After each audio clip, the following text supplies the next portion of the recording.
What is so funny?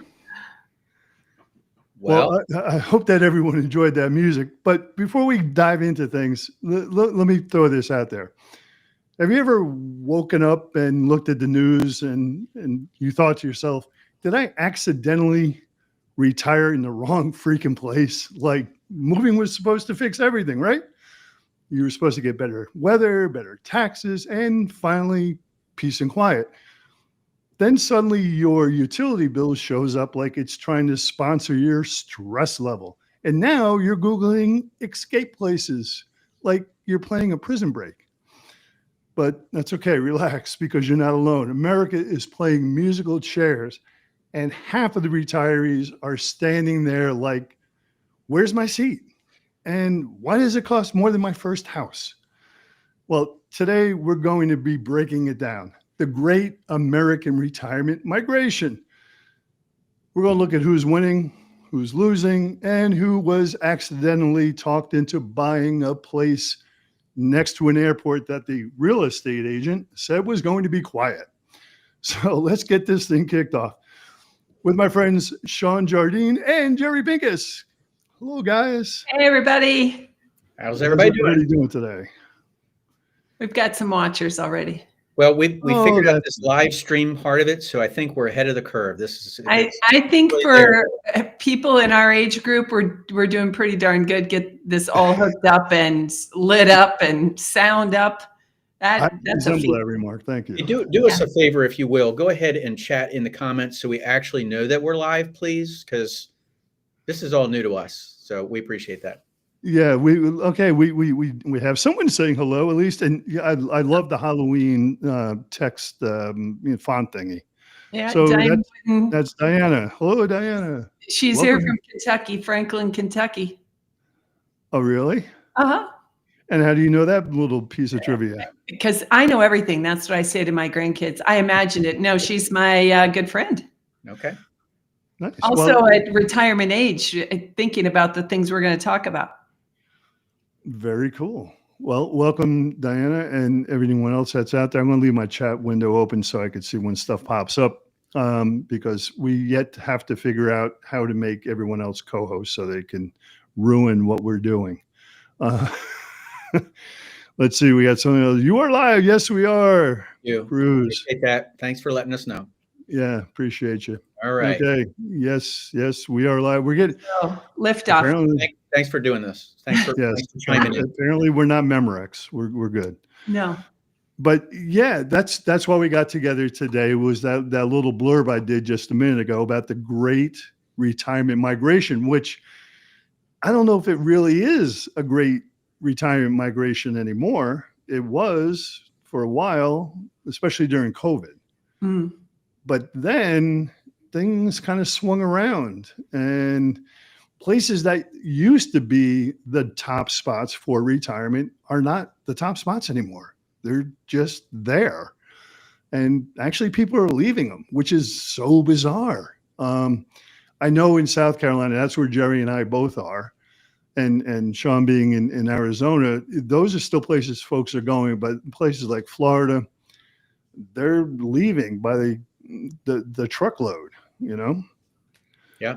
We get the calls every day into the office. It happens. I have a Zoom with somebody this week from Florida. It's insurance is the biggest thing, and crowding and just a lot of things. Traffic, heat, keep going. Anyway, yeah, the idea is it's not all peaches and cream. Everybody thinks that, the shiny glossy brochure, that's the way life is going to be. But when you get there, it turns out to be wrong answer. So I think what happens is nobody knows what life is going to be in the future until they're actually living it. And you need to be happy. I think if you're happy with where you are, that's going to promote to a long life and a happy retirement. Okay, we're getting scolded here. We need to stop the chit chat and talk more info. So no, even yesterday, I had this conversation with someone that retired to Florida, and what I think has happened is so many people have had this seed planted in their brain for so long, for decades of work, that Florida was one of the top places to go to retire. and they followed through with that dream when they finally got to retirement, age, that part of their life.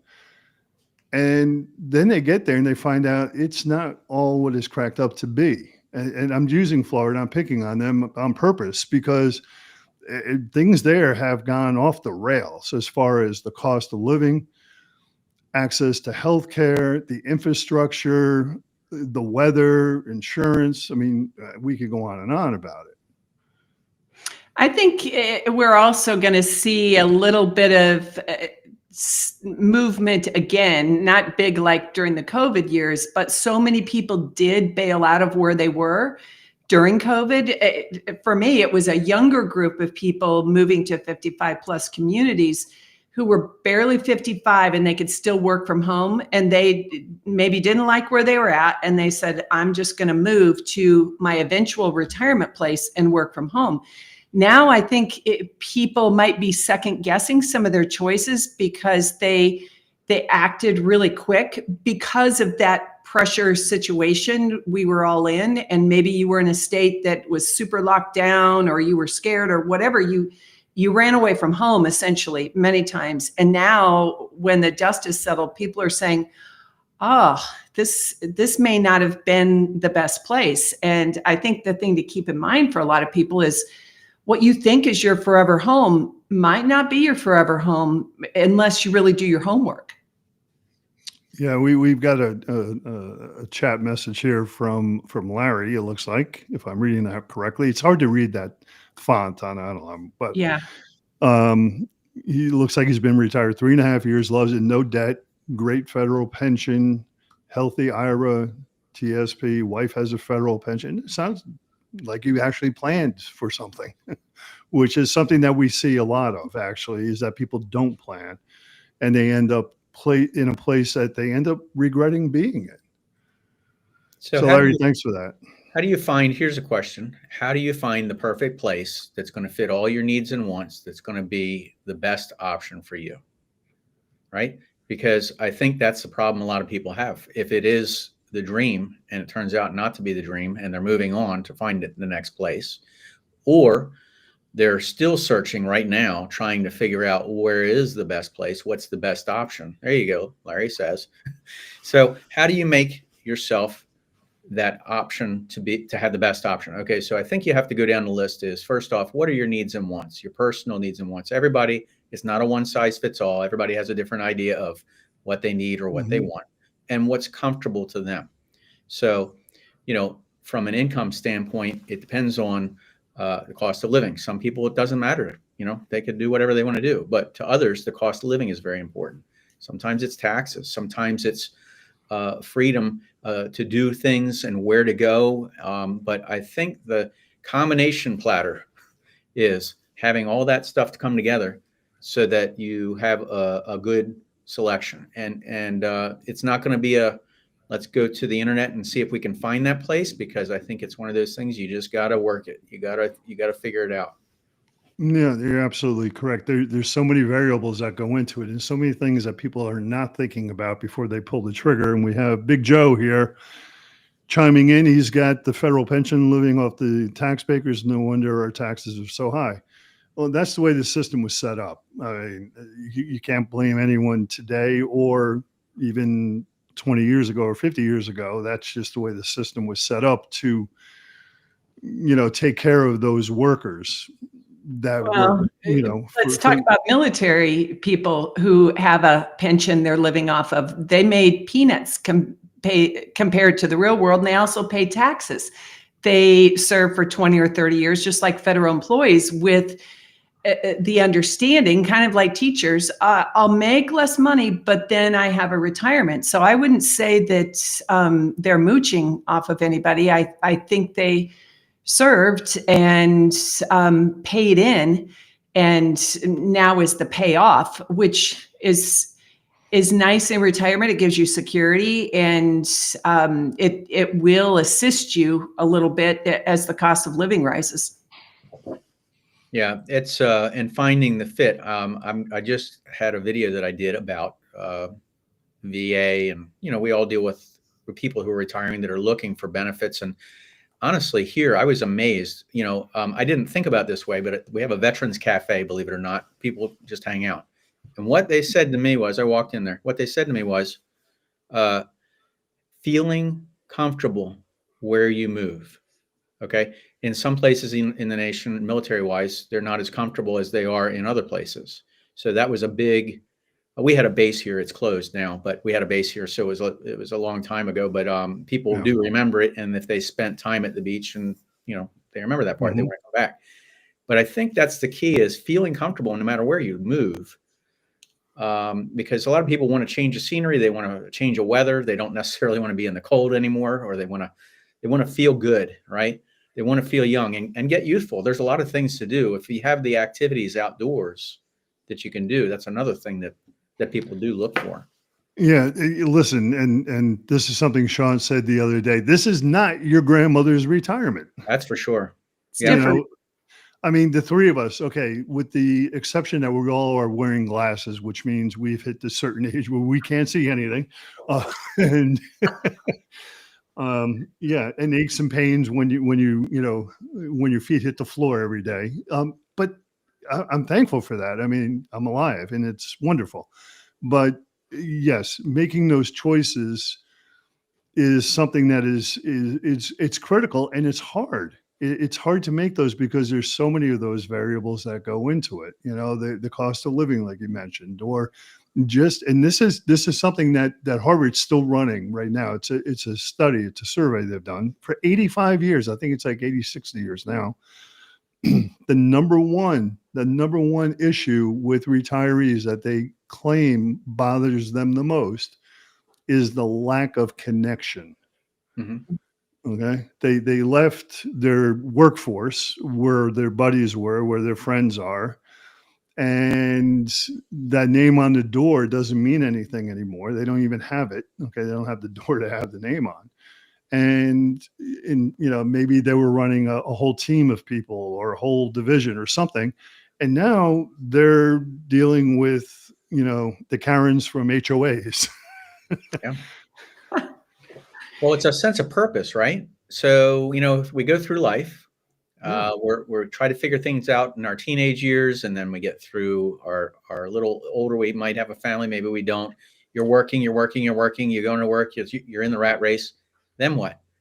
And after you're done with that, if you don't know really what your hobbies are, or find hobbies, or who your tribe is, who you like to hang around with, what things you like to do or not do, those are important things. And your identity, really, you'll lose your identity if you don't find those things. And I think so. That's again, the gears have to mesh when you get all together in retirement. Okay, your financial could be put together, your place could be awesome, but then you're just kind of rocking around in a sea, trying to figure your way where it is.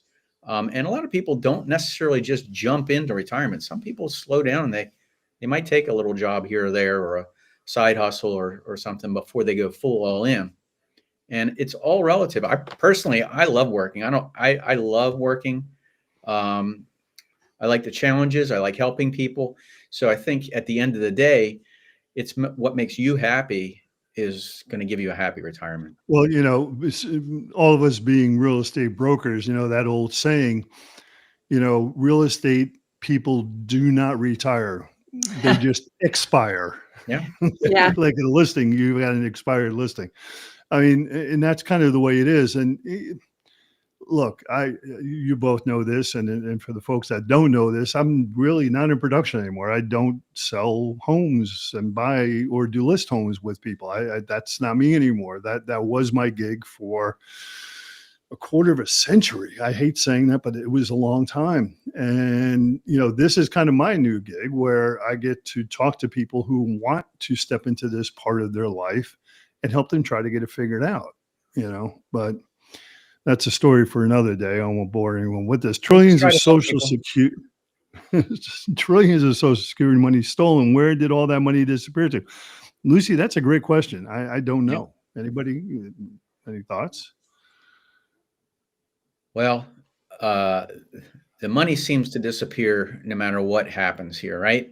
Money comes in, it's like the tide. Money comes in, money goes out, money comes in, money goes out, but nobody knows where it ends up. Somebody ends up with it. We know we didn't get it. Nope. But what are we going to do? Nothing we can do. I think the big thing, everybody, before we came on, we were chatting about, Jerry has a new book. We'll let him talk about his book. But I think a lot of people work up until the end and they don't really plan what they want their life to look like. There are other people who call me who are insane researchers. They are getting all their facts, all their figures. Those are the people I meet from YouTube. But the rest of the world, I think, is not wanting to think about it. And they can't imagine a life without work. They just think, well, I'll just keep working as a default because they haven't made another plan. And we all know all the time, you open up your Facebook and some other person that you grew up with is now gone. And you think, wow, that guy was younger than me, or he was only 1 year older than me. Life is really short. You want to do this before it's too late, but you need to do it right. And then you avoid the migration that we've got going on. If I can say something about that, I think you said something that's very important is, if you don't make a decision, you made a decision, you're still, you need to, if you need to downsize, if you need a house that's going to be conducive to your current living and you didn't make a decision, that's not a good decision, right?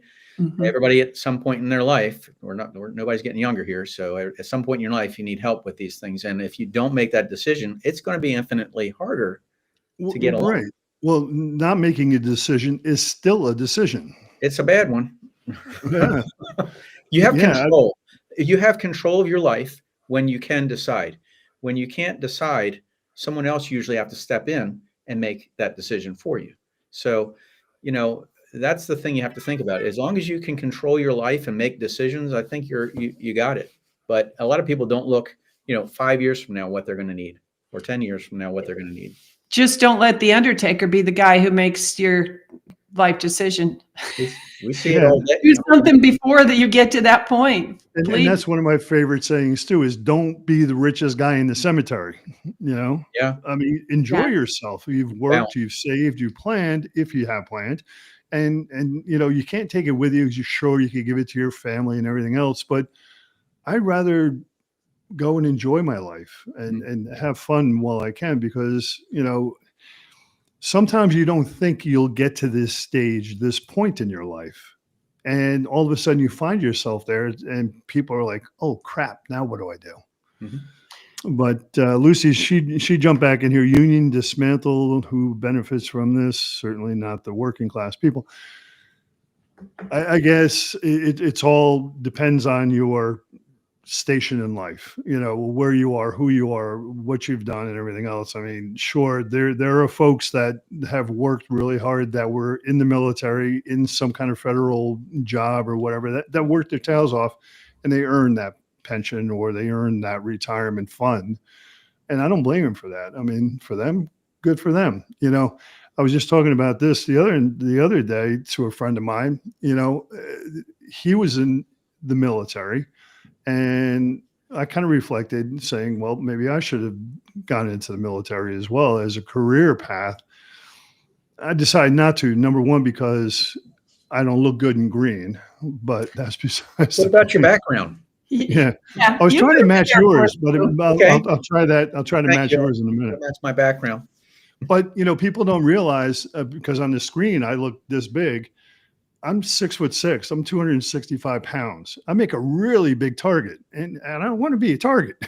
So, in any case, that's my 2 cents.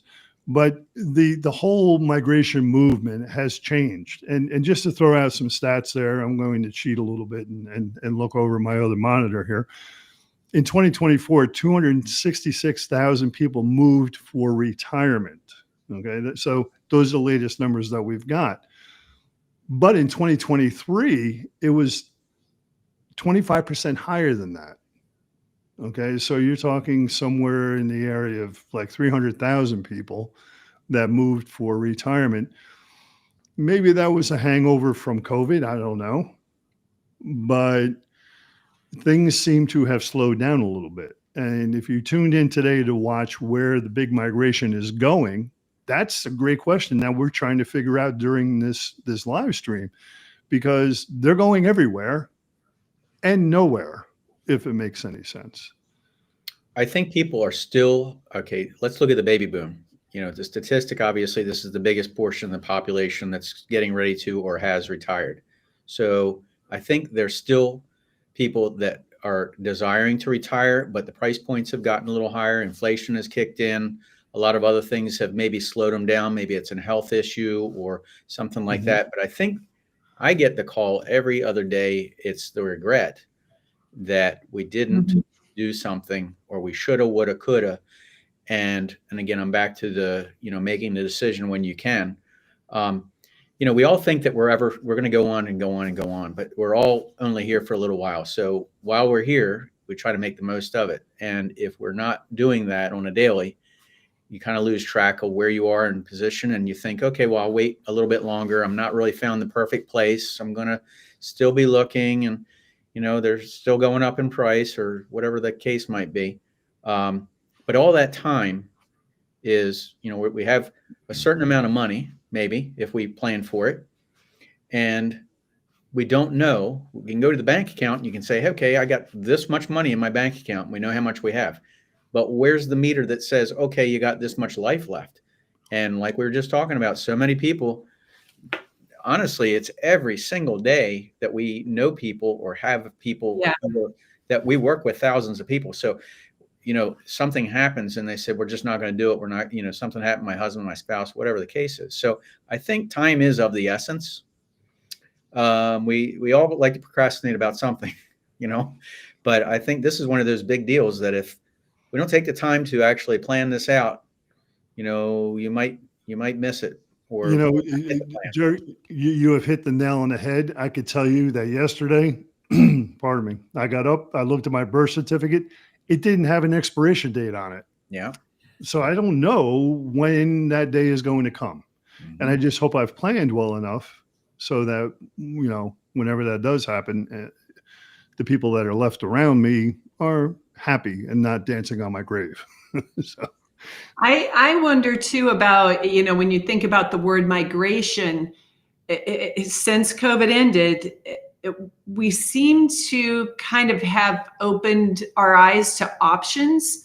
I don't know about you guys, but I watch those YouTube videos about moving to Italy or Panama, or those were things 5-6 years ago. It wasn't on most people's radar. You might have known somebody that moved somewhere, but that seemed like an awfully big step. Now it's kind of gone mainstream, or people who I have some clients who sold what they thought was their beautiful retirement home, and they're slow traveling all around the US and the world.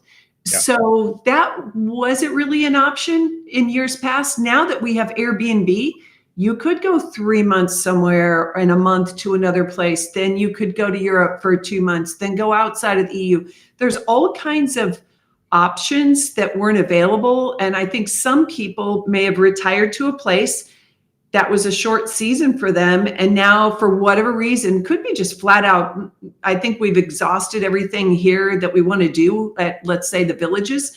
Let's do something else. And the real estate market has gone up. Maybe they've got a little bit of equity and they can sell their house to buy their van and go travel around. So we didn't have, 5-6 years ago, people our age were not living on the road in vans. It's a mainstream thing. I don't want to do it, but I watch those videos for information, and I get real estate listings sent to me every day from different countries.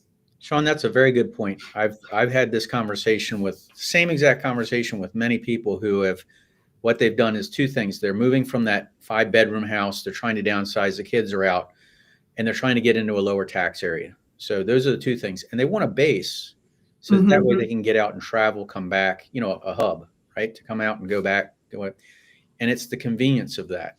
I think it is about living simple. and not, because like you say, the Airbnbs, oh my gosh, they're awesome. I mean, I've stayed in some that are just Mac Daddy. I mean, just unbelievable. For the money, people years ago would have that second home to go to, where I don't think today that option is, well, let's stay there for a month and then kick off and go somewhere else and enjoy that. I think you can see that in the trends with the big 55 plus active adult home builders. Mm-hmm. They're now doing entire series of small homes. That's the home base, because it has gotten too expensive now to have two homes. The whole snowbird thing started really for farmers that would get their crops in the ground and then leave for the winter, or harvest their crops. I guess they'd put the winter stuff in and then they'd leave. So they just need a little tiny place somewhere, and then they could keep two houses, one in Ohio or Iowa and maybe one in Sun City, Arizona. Now it's gotten expensive, and you can go rent somebody else's house. So home builders are kind of dialing down the size of these homes, and they're really promoting these lock and leave homes. Del Webb is specifically doing that. And you buy your 1,400 square foot home, you shed all the stuff that you've had packed in your basement and your attic, and then you buy one of those smaller homes, and then the world is your oyster. You can go anywhere, do anything. Maybe if you're Arizona, Florida, where the summer is hot, you leave for a few months and go explore other options. You could go somewhere different every single year. And so I think that's one thing COVID did bring us, is more options. So maybe the migration isn't 100% negative. Maybe it's people saying, hey, we moved once. We lived in this first house for 35 years. We didn't think we could move. Now they made the move. They pared down all their junk. They're going to go do something else. That's a good point. And okay, here's another thing. How do you declutter to get down to downsizing? How do you get rid of your stuff? That's a struggle for a lot of people. It's like, how I can't get to the point where I could actually move because I'm surrounded by all my stuff. So there's a lot of layers here. There's a lot of things. Yeah, there's plenty of layers for sure. And one of the things that I see happen time and time again, and again, it was a conversation I just had yesterday with another person, and I'm guilty of it too. So when my kids were growing up, I saved their report cards. I saved their finger paintings. I saved everything that they touched, everything they slept on, everything that they even looked at. And when they moved out of the house and I went to give it to them, they're like, I don't want this. What do you saved this for 25 years? I'm like, yeah, I did for you. I thought you would want it. They're like, nope. I don't want it. Get rid of it. I'm like, I could have lived in a much smaller house if I didn't have all your crap inside my house. So here's the system for that. You start scanning that stuff. Now that we have scanners, you scan it. Every time, your kids bring something home, put it on the fridge for a week, then scan it, keep it in your Google Drive. And at a certain point, you can have that made into a really thin, skinny photo book, and get a copy for your kid, a copy for you, and you're good. You're not saving all that stuff. I thought about that the other day, because now I've got grandkid art on my fridge, and every time they come over, have grandkids on your fridge. You should probably let them down. I probably should. They're held up by magnets, little stickers. But they ask, do you have my apple from last year? That would be from Grandparents' Day last year. No, I'm not keeping that all in my fridge. So I'm going to start scanning it, and then I don't have all this stuff. You just can't keep all that stuff. So the thing that I just experienced, my parents have passed away. So, they have all their things that they never got rid of. So I had to do this. So this made me more aware that I'm not going to do this to my kids. So I want to make sure that I'm getting rid of things right now that, you have a few sentimental things that you keep, but the reality is, if you're not looking at or touching it, like, within a year period of time, why are we keeping this stuff? And then we'll pass it on to someone else who can really enjoy whatever that is. And I'll tell you, you feel a lot better when you get rid of your stuff. You're definitely a lot freer. It's not surrounding you, and you're not going to miss things. Oh, I should have, would have. It's going to be more of a freeing, a liberation, because like if you are moving, you have to realize you're not going to move if you don't do this step, because you're not bringing all your stuff with you. You know, the other thing is the storage. Why do you think they have all these storage places? Somebody passed away, they put all their stuff in there, and you got a monthly bill that goes month after month. So, I mean, America is crazy. If you want a good, profitable business, buy a storage facility. Yeah. You know, Europeans don't have storage places. No. They just do not collect all this nonsense that we do. And I had to get a storage moving between two houses. And the lady there said, oh, yeah, we've had people who've been paying here since 1997, and they've never been back. And, I'm afraid to open up that storage unit and see what's actually in there. You can buy a house with that. It's insane. And so we need to do something. I'm actually thinking, you know, in my free time, I might start a downsizing and decluttering channel on YouTube. Oh my gosh, everybody's looking for this. This is well, I would impart the knowledge I'm learning, because I've downsized 3 times and I still have too much. And so I think if I make the videos, I might follow my advice. I've done them. They're on my channel. So, I mean, it's just people. Well, start with taking your kids off of the refrigerator. It's not my kids. It's my great kids. My kids are your grandkids. So hey, we have NYC in the house here. We got a post from them. We got a comment from them. I'm sorry about the text. I can't read it from here, but it's our Polanco, maybe. That's a guess. Let's stab at it. You guys can help me out. You have glasses on too. So are they rose colored? This topic is very important for many people who are or will retire. Thank you. NYC is in the house. Hey. Welcome, NYC. We're happy to have you here. Yeah, it is important. Guys. It's stuff that we don't talk about. You know, when you go to a party, people aren't sitting around talking about, hey, I'm getting rid of all my stuff. We kind of go home and now we have the Amazon problem where we just buy stuff, click, click, click, because I need this. It's easy. And it grows in the night, that and the cardboard boxes. And so we should dial that back, really. Well, it's the instant gratification. But then when you realize that you've got all this stuff and you're not using this stuff, it's not gratifying. It turns into regret, I guess. Because like if you have a garage and you can't get your car in the garage, or, you know, any other issue where you can't move around your house because you got stuff that's in the way, that's a wake up call to do something, you know? Well, here's a personal example. I've been remodeling my office, not finished yet, but I'm getting there. But I used to be kind of a bookworm. And now I don't read as much because I'm busy, but I loved hardback books, and I had shelves and shelves, and I had pared it down, I thought, really well. So 2 weeks ago, over the past 2 weeks, I started taking the remnants of what I had left to Goodwill. It was 2 carloads, the back of my SUV filled up with books, 2. And I looked at those books and I thought, okay, even if I got the discount on Barnes & Noble or Amazon, wherever I got them at $20 a piece, I could have taken a really nice vacation with what I wasted on those stupid books. And so I'm a library girl now, not buying any books. So here's the thing. So if it was a book that was helpful at that period of time, like if it was a help book, or if it was a fiction, nonfiction, depends on what you're reading. You know, when you're done with that and you've taken that knowledge, that's the time to get rid of it, right? Or is it that you just have to use it? You know, a lot of people hold on to books because it was a valuable item at one time. If we get that knowledge, I think that's the point of the book, right? Or the information. Yeah. Well, I like Kindle. Okay. So, I've got books, like Jerry's got books. Sean, I know you're going to catch up to us, but I have a Kindle. Show him your book. Show him your book. I've got a book here. Oh, you mean a book? I am. I actually bought this myself because I had to make sure that it looked okay, because people could buy it in print or they can do Kindle, which I would do Kindle. People do Kindle. Yeah.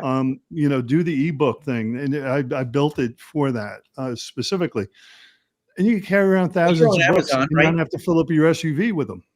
Your books are on Amazon or they're in the Barnes & Noble. So, I mean, you can do it digitally. You don't have to do it. I'm on Amazon. So, I mean, I think if you do the Kindle version of it, can you do, I don't know how that works actually. You actually just, you can read it and you don't have to have the Kindle, do you? No, you don't. You It's can download it really simply. There you go. Yeah. Here's everything. And if you format it correctly, you could just turn the pages like a regular book instead go. of like continually Well, scrolling. sometimes with the Kindle, and I don't know if you guys did this for your book, if there's any workbook phase or anything, there's a downloadable PDF that you can do. Yeah. So, Yeah, you know, we do we all that too. just need to get our head around that. Back pages are all full of workbooks. So, I mean, Yeah. if you're working it, you know, you want that information, maybe you want to print it out and then you can fill it out on and look at it. You know? Yeah, I think that's good. Yeah, let's swing this back here because You got it. I know we went down some really interesting rabbit holes. I mean, for me, it's almost cathartic to talk about this stuff because we deal with so many people every single day that come in with these same exact issues going on in their lives. But let's talk about some of the actual migration trends that are kind of happening. Yeah. When we look at, you know, like the inbound winners, and I'm not talking about cities specifically, I'm talking about lifestyles. Okay. So, and this is a conversation I have with folks all the time.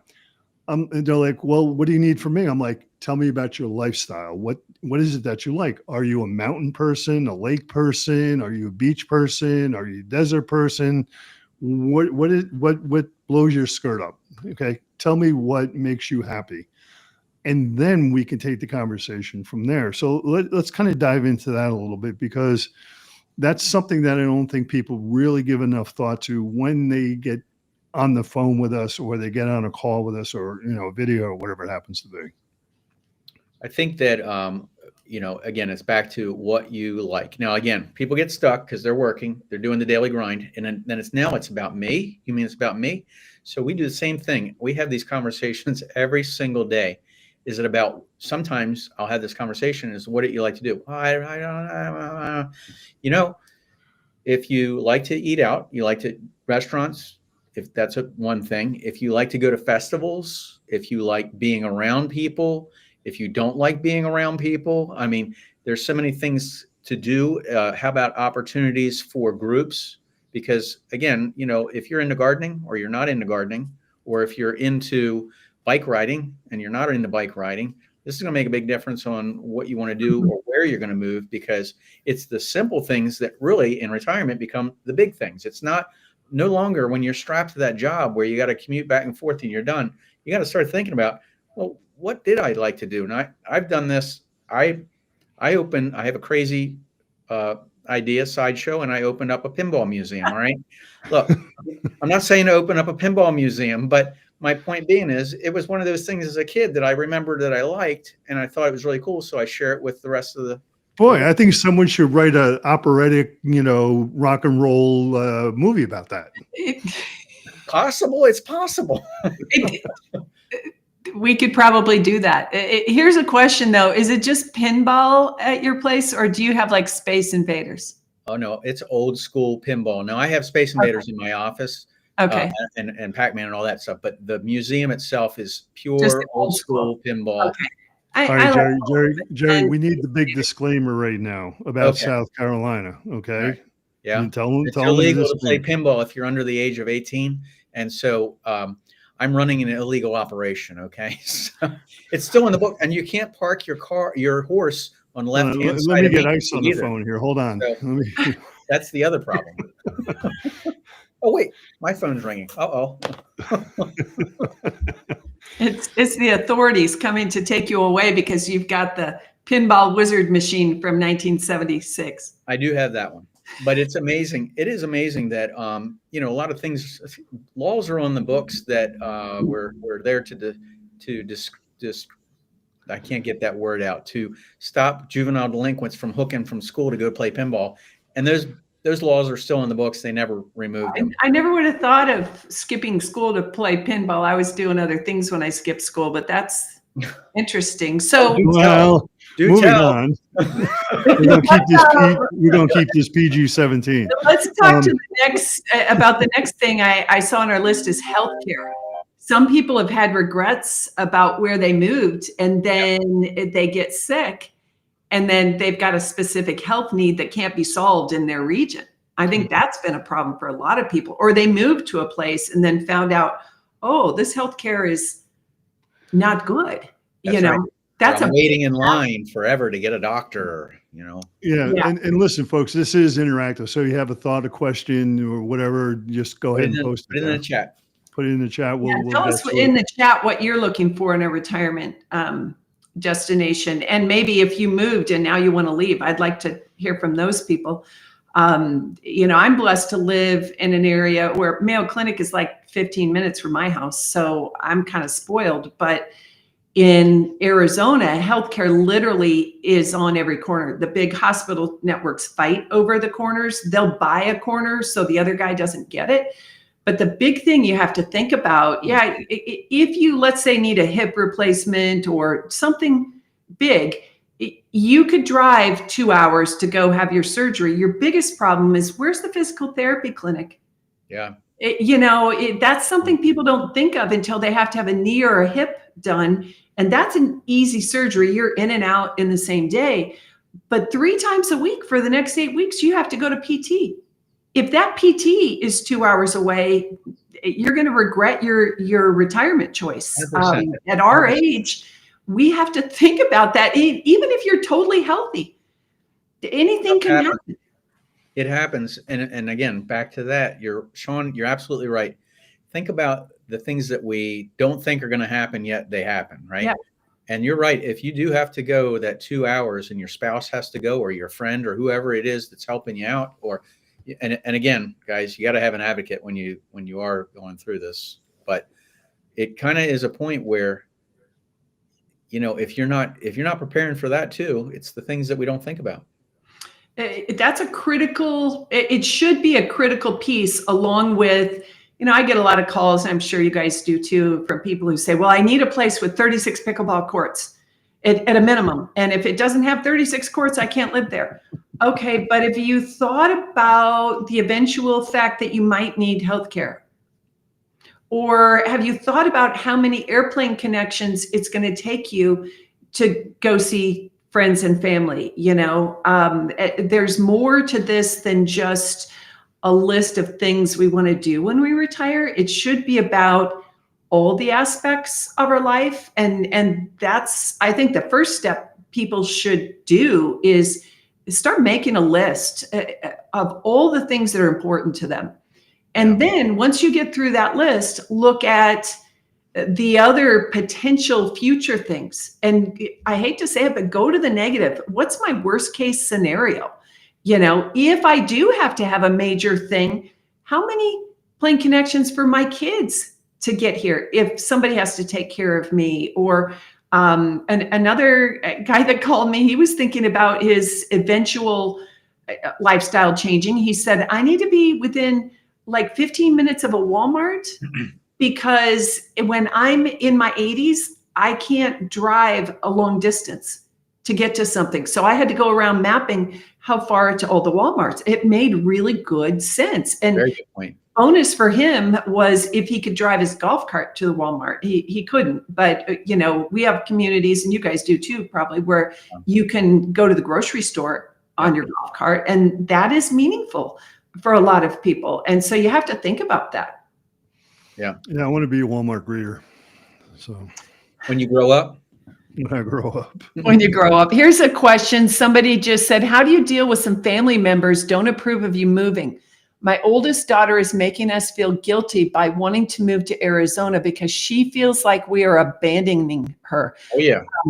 That's good common. Point. I heard that one. Yep. Listen, it's about your life.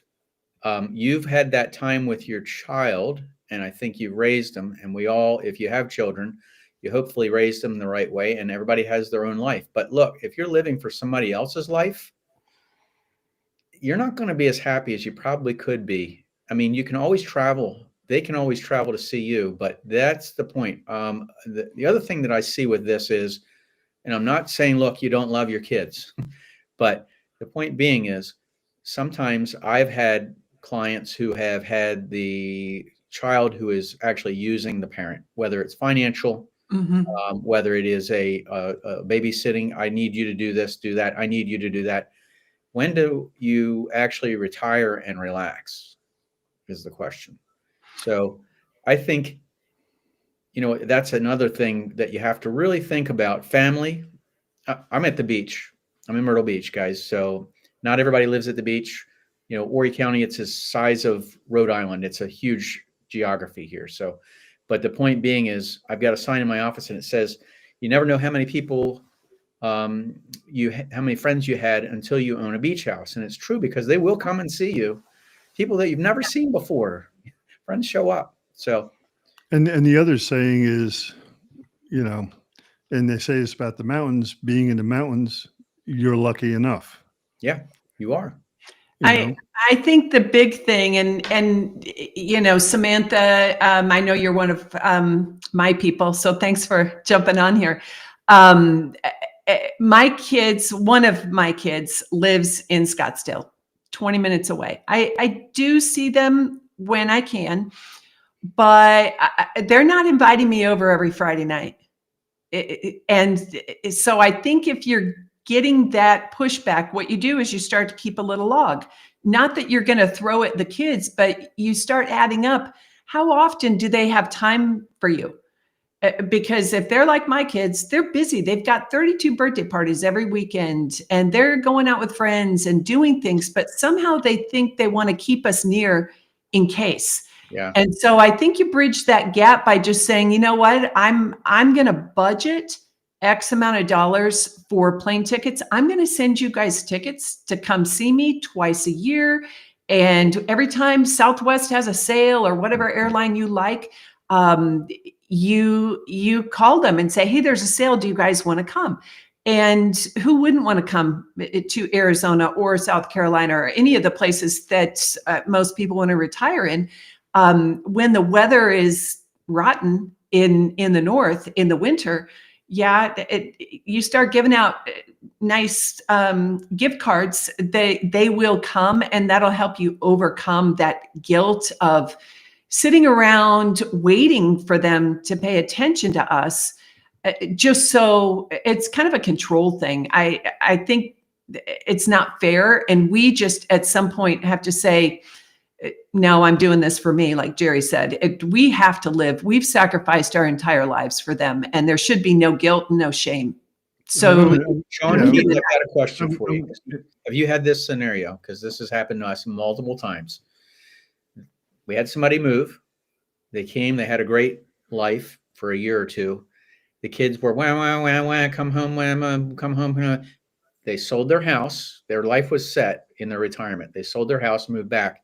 The kids in baseball, soccer, they're going to this, that, and the other. They really don't, they're getting a little older. They don't have the time for them. It's like, what was that all about? I had one lady, she said, we just blew $280,000 by making this transition. We're back in 3 years. They left. And you're absolutely right. I lived through that, especially when I had my brokerages down in Florida. I would have a couple newly retired moving down. I want a 6,000 square foot house. I want 5 bedrooms, 6.5 baths, a pool on the golf course, 3-car garage. Well, maybe 1 garage could be for the golf cart. I'm like, it's the 2 of you. What are you thinking? They're like, well, Bobby's going to come down and, he's going to bring his wife and the kids. And then Sally's going to come down with her husband and the kids. And one time. and then I get the phone call. And I made a video about this not long ago. It's on the channel. Go find it. I get the phone call. Usually it's like Sunday during an NFL game. Okay. And they're like, always, can you sell this sucker? I'm like, what's the matter? And they're like, Sally's not coming anymore. And Bobby, he went to the West Coast, so he's not coming anymore. And I'm like, who am I to tell you how to spend your money? But we call those people halfbackers, because what they end up doing is moving halfway back to where they originally came from. Maybe not quite geographically halfway, but the thought is they're going back up to a place that has got seasons. You're not living in a microwave, all that kind of stuff. So true. Yeah, it's a big thing, and a lot of people deal with this. And maybe you do kind of, Samantha, maybe you say, well, we'll bring you out once or twice a year, and then we'll go back once or twice a year for grandkid events and that kind of thing, you can rent an Airbnb in the neighborhood where your kids live and be there. We just had Halloween. A lot of grandparents love to see their grandkids trick or treat and stuff. You just go back a little bit more, but for the rest of the time, live your best life. Yeah. It's all about you in retirement. You did your work, you did your time. Now it's your life. So PG just posted this, or I threw it up there. Guilt about leaving elderly mom Oh yeah. that younger brothers sponge off of their entire life and want big brother to do all the work. Yeah, that's a sibling thing, it sounds like, going on there. But it's not uncommon. You see it all the time. Yeah. Very common. We hear about it from our clients. Listen, people don't understand this, and I want to make this really clear. We've between the three of us, we've got almost 90 years of real estate experience. That's a lot of years. And people wonder why we drink so much. Okay. Because It helps. we are therapists. We are psychiatrists, psychologists. We're rabbis. We're priests. We listen to so many people and their stories. And it's hard not to get affected by it, frankly. I mean, because you do. And that's why we end up with our own seat at the bar. But I'm just kidding. Everything, all the silliness aside, this is not mutually exclusive to you as a retiree. Okay. Almost everyone in the world has been through if they're fortunate enough to get to this point in their life. Decisions need to be made. Choices need to be made. How you go forward needs to be made. So don't get down on yourself or your siblings. It's just part of the process. And we're all living it. Yeah. Yeah. I am. You guys are probably. My parents are still alive. I don't know about you guys. And I'm blessed to be able to help out with my siblings. We're all in the same town, but it's a gift to be able to do that. And it's a short season. So when you have an elderly parent, you think about that. I've had some clients that move their parent out here. Oh, yeah. And so that can be a possibility too, but it's hard for all of us. And so we've all been there, and so have all of our clients. So you're not. Yeah, I'm sorry, Sean. I didn't mean to step on you there. But one of the big migrations that are happening with retirees is this. And I got involved in it a few years ago, and I kind of poo-pooed the whole idea and thought, yeah, you're crazy. But now it's a thing, multi-generational homes. Oh, yeah. Here in this country, abroad, around the world, it's been a thing forever. Mm-hmm. Here, everyone had to have their independence, and I have my own home and this and this. And now I see it swinging back the other way as part of this migration, that people are going back in because of the cost of living, because of access to healthcare, because they're all coming back into the same household or structure.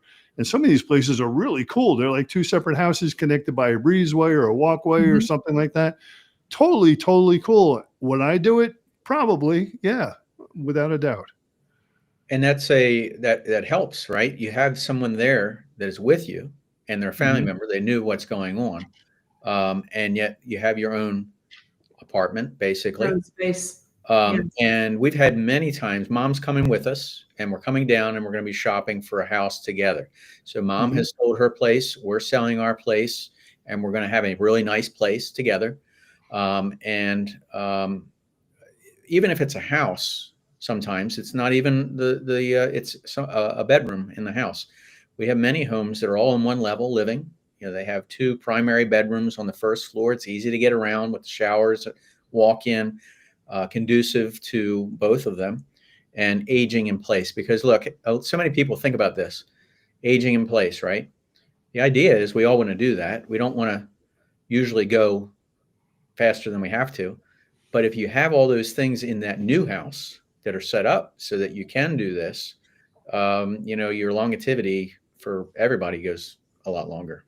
Well, the other thing now, I don't know if you guys have this in your neck of the woods, but here in Arizona, we have casitas, like a little detached guest house. I have one. And We have those like, things too. They're noisy as hell. what? So we have those too. They're noisy as hell. Oh, those are the bugs. You're not talking about the bugs. Cicadas. The cicadas. These are casitas, little Okay. house. My bad. My bad. Yeah, sorry, you're here all week. Even people who, and some people will have a casita for a family member. And other people, like you said, Jerry, will have those connected. It's like a connected guest house. I've had people who will buy those properties thinking, okay, eventually I don't want to leave my home. I could move a caregiver for myself into that guest wing once their elderly parent passes. Then they could have a caregiver so that they wouldn't have to go to a facility, maybe, if they're still somewhat ambulatory. That is the beauty of those products, if you will. And a lot of builders are building those in and out of the 55 plus communities.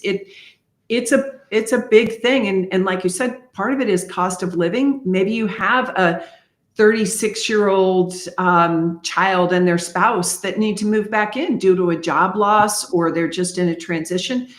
You've got that space. Yeah. Yeah, it is a trend, and it's growing, every single year. I see the momentum. Again, when I first saw it, I'm like, that's, not something that's going to go over well. But the reality is it's a fantastic idea. It really solves a lot of problems. If you're that family that really wants to be together, you can stand to be together, okay, in such close proximity. And that's something, everyone is different about. But that again is part of the migration that we see is it's not just location, it's how people are approaching their retirement and how they're going to deal with the real estate that they maybe have acquired over time, and then how they're going to go forward with spinning it so that when they land finally, they're happy and they feel fulfilled. And I think that's really the bottom line when it comes to it is how do you feel? How do you feel fulfilled? Have you met your goals? Do you want to do more? I know so many people that are retiring, and it's not a side hustle, or it's not, a second job to bring in more money, but it's something they always wanted to pursue, some kind of occupation. They wanted to do something. And a lot of states, most states, will give discounts, if not for free, let you go back to college. You can actually get a degree. You can turn around and yes, you can blossom into a whole new career path that suits your speed instead of trying to fit into the old workforce. Yep. I've got a couple people who retired to our area, their clients, and they were CEOs of corporations, and now they're mentoring kids. I mean, that's a perfect lineup. They're trying to pass it on. Is a big one. Yeah. They're just trying to pass it on. It's their knowledge, right? They knew what's going on, and to also inspire some other kids to come along the path.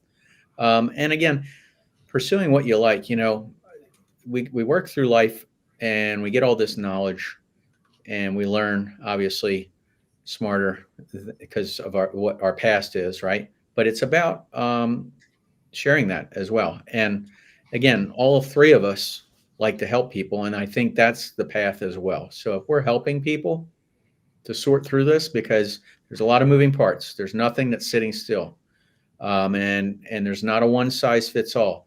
Everybody has a different scenario, and it's just a matter of finding the perfect opportunity and home for them, and comfort, not just the house, but it's the what else, everything else. Yeah, you're absolutely correct. And, we've been droning on, okay? And the three of us, we could sit around for hours and hours and hours and talk about stuff just like this. And we hope to do that more and more in the future. I think actually this is going to be a weekly gig for us for as long as, we're all still upright. But this is, being the kickoff, the inaugural, if you would, kind of stream, broadcast, whatever you want to call it, because the three of us got together not long ago. We were in Texas. We were at an event, and, it kind of dawned on us, we all have our own YouTube channels. Okay. So Jerry's got Jerry Pincus. We've got Sean, obviously, with Southwest 55 Plus, and me with Retirement Life USA. And we make videos every single week for people that are in the exact position that we think that you are in right now, because you're watching this live stream. So you can check out all of our channels. We cross-pollinate sometimes, going back and forth. You may be watching this on Jerry's channel right now or Sean's channel. I mean, that's the cool thing about technology. And if you want to, or if you need to, you can reach out to any of us at any given time. That's what we do. We're here. We don't charge for consultations. We listen to your situation.